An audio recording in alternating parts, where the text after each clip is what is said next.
अस्सलाम वालेकुम नाज़रीन, आप यूट्यूब चैनल फ़ज़ाइल अमाल देख रहे हैं। मैं हूं आपका मेज़बान माज़ुद्दीन। नाज़रीन, आज हम आपको सुनाएंगे एक मुहाजिर एक अंसारी की चौकीदारी और अंसारी का नमाज में तीर खाना। तो शुरू करते हैं। बिस्मिल्लाहिर्रहमानिर्रहीम। नबी अकरम सल्लल्लाहु अलैहि वसल्लम एक ग़ज़वा से वापस तशरीफ़ ला रहे थे जब शब को एक जगह क़याम फरमाया और इरशाद फरमाया कि आज शब को हिफाजत और चौकीदारा कौन करेगा। एक मुहाजिर और एक अंसारी हज़रत अम्मार बिन यासिर रज़ी अल्लाह तआला अन्हु और हज़रत अब्बाद बिन बिशर रज़ी अल्लाह तआला अन्हु ने अर्ज़ किया कि हम दोनों करेंगे। हुज़ूर सल्लल्लाहु अलैहि वसल्लम ने एक पहाड़ी जहाँ से दुश्मन के आने का रास्ता हो सकता था बता दी कि इस पर दोनों क़याम करो। दोनों हज़रत वहाँ तशरीफ़ ले गए। वहाँ जाकर अंसारी ने महाजिरी से कहा कि रात को दो हिस्सों पर मुनक़्सम करके एक हिस्सा में आप सो रहे मैं जागता रहूं, दूसरी हिस्सा में आप जागे मैं सोता रहूं कि दोनों के तमाम रात जागने में भी ये भी एहतिमाल है कि किसी वक्त नींद का गलबा हो जाए और दोनों की आंख लग जाए। अगर कोई ख़तरा जागने वालों को महसूस हो तो अपने साथी को जगा ले। रात का पहला आधा हिस्सा अंसारी के जागने का करार पाया और मुहाजिरी सो गए। अंसारी ने नमाज की नियत बांध ली।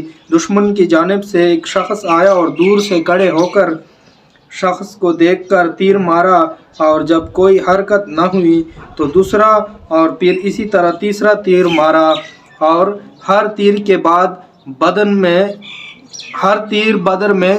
में घुसता रहा और ये हाथ से उसको बदन से निकाल कर फेंकते रहे। उसके बाद इत्मीनान से रुकू किया, सजदा किया, नमाज पूरी फरमाई, अपने साथी को जगाया। वो तो एक की जगह दो को देखकर भाग गया कि न मालूम कितने हों, मगर साथी ने जब उठकर देखा तो अंसारी के बदन से 3 जगह से खून ही खून बह रहा था।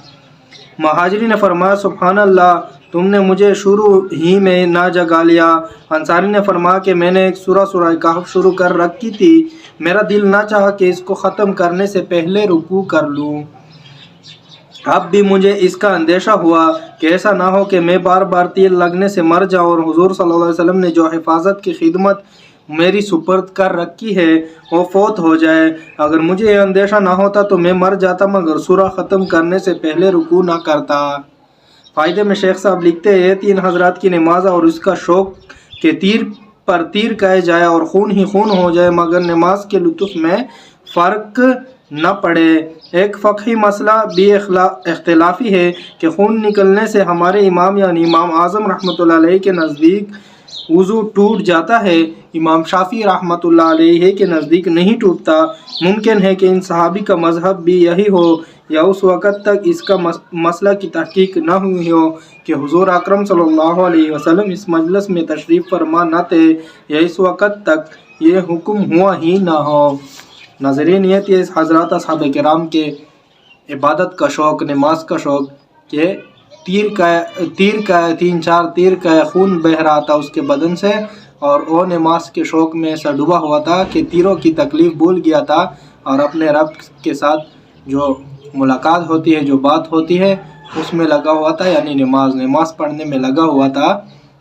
और सूरह कहफ शुरू कर रखा था तो उसका दिल नहीं चाह रहा था कि मैं सूरह कहफ पूरा करने से पहले रुकू में जाऊँ। तो इस तरह होती है नमाज़ें और ये नमाज होती है इश्क की नमाज।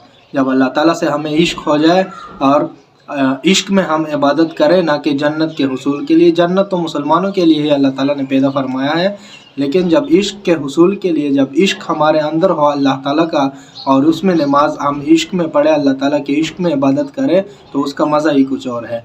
अल्लाह ताला हम सबको इस पर अमल करने की तौफ़ीक़ अता फरमाए। अब तक के लिए इतने, अपना रखिएगा बहुत सारा ख्याल और अपने इस चैनल का भी। अल्लाह हाफ़िज़।